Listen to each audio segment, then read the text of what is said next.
Prashant sir, खेळाडूंमध्ये होणाऱ्या दुखापतींवर किंवा अतिश्रमामुळे ज्या इंजुरीज होतात त्याच्यावरती काही आयुर्वेदिक उपचार आहेत का?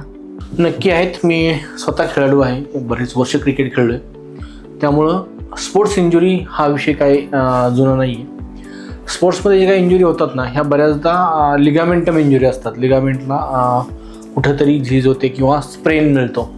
त्यामुळं खेळाडूमध्ये स्पोर्ट्स इंजुरी बऱ्यापैकी मोठ्या प्रमाणात असतात. त्याच्यानंतर फ्रॅक्चर रेअर होतात, पडले झडले तरच. Otherwise most of ligament injury असतात.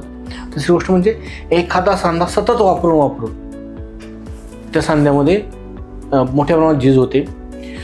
तुम्ही पाहिलं असाल की आपला सूर्यकुमार यादव रिव्हर्स स्वीपचे सिक्स मारतो, उलटा पडून किंवा पाठीवर सिक्स मारतो. हे फिरत असताना गुडघ्याची वाटी त्याची पूर्णतः फिरलेली असते.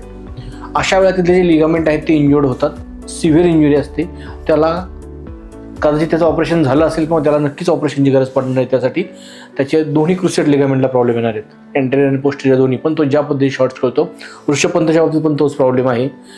कबड्डी खेळणाऱ्या खेळाडूंच्या बाबतीत असं असतं की त्यांचा सांधा चटकन बाहेर येतो, तर त्यामध्ये पण लिगामेंट लूज झालेले असतात. त्याच्यामुळे तो हाताचा खांदा जो आहे तो झटका बसला की बाहेर येतो. पैलवानांच्या बाबतीत तो प्रॉब्लेम असतो.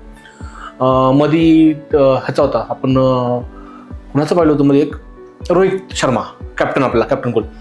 तर त्याचा सांधा त्यांनी पडला, तो सांधाने खेळला, त्याने हात त्याचा बसवला. तर त्याचं कारण तेच आहे की त्याचे लिगामेंट्स इंज्युअर्ड झालेले असतात. तर यांच्यासाठी प्रॉपरली आयुर्वेदिक औषधी, अभ्यंगसारखे उपचार, अभ्यंग आलं, विद्धकर्म आलं, त्याच्यानंतर सर्वांग स्नेह आलं, स्वेदन आलं, बस्ती आली, सगळ्यात महत्त्वाची लेप आली आणि धारा आल्या. ही जी काही पंचकर्म जर केली तर ह्या इंजुरीमधून पेशंटला ऑपरेशनशिवाय बाहेर निघता येतं. कारण खेळाडूंच्या बाबतीत एक गंमत असते, त्यांना स्टिरॉइड्स देता येत नाही, तर त्यांचं आयुष्याचं करिअर सगळं बरबाद होऊन जातं. त्यामुळं त्यांना ॲलोपॅथीमध्ये फारसं काही हे नाही आहे. पण ह्या पेशंटला कन्स्ट्रक्टिव्ह ट्रीटमेंटमध्ये आपण आयुर्वेद उपचार जर केले तर खूप सुंदर उपचार मिळतात. बरेचसे खेळाडू तर केरळला जातात, पण तिथलं खूप लिमिटच्या बाहेर केरळ आता खरं तर टुरिझम झालेले आहे, ते कॉस्टली झाले. त्यापेक्षा आपल्या महाराष्ट्रातून आपल्या हॉस्पिटल जर आले ते सगळे उपचार त्यांचे होऊन जातात.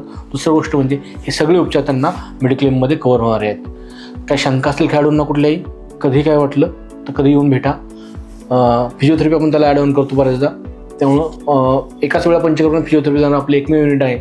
त्यामुळं ज्यांना शंका असते त्यांनी डायरेक्टली आम्हाला कॉल करायला विसरू नका. खाली नंबर आमचे डिस्प्ले झालेले आहेत. धन्यवाद.